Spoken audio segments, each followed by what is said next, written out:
पेण तालुक्यातील वडखल पोयनाड राज्य मार्गावर असणाऱ्या धरमतर पुलाजवळ दुचाकी आणि डंपरची समोरासमोर जबरदस्त धडक झाल्यानं भीषण अपघात झालाय।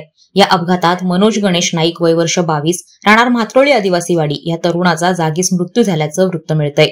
तर दीपक नामदेव नाईक आणि गणेश यशवंत वाघमारे राहणार म्हात्रोळी आदिवासीवाडी हे गंभीर जखमी झालेत। दिनांक 1 ऑक्टोबर रोजी सायंकाळी 6:30 वाजण्याच्या सुमारास मनोज नाईक हा त्याचे 2 सहकारी दीपक नामदेव नाईक आणि गणेश यशवंत वाघमारे यांच्या समवेत दुचाकीवरून वडखळ बाजूकडून पोयनाड बाजूकडे येत असताना अलिबाग तालुक्यातील पोयनाड पोलीस स्टेशन हद्दीतील धरमतर पुलाजवळ समोरून येणाऱ्या डंपरला दुचाकीची जोरदार धडक बसली। यावेळी दुचाकी थेट डंपरच्या खाली जाऊन तिचा चक्काचूर झाला।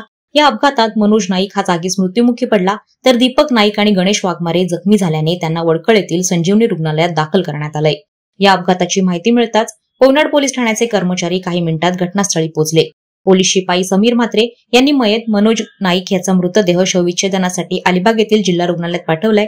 याबाबत अधिक तपास सहाय्यक पोलीस निरीक्षक संतोष दराडे यांच्या मार्गदर्शनाखाली सुरू आहे। वादळवारा लाईव्हसाठी अमोल कुमार जैन, अलिबाग।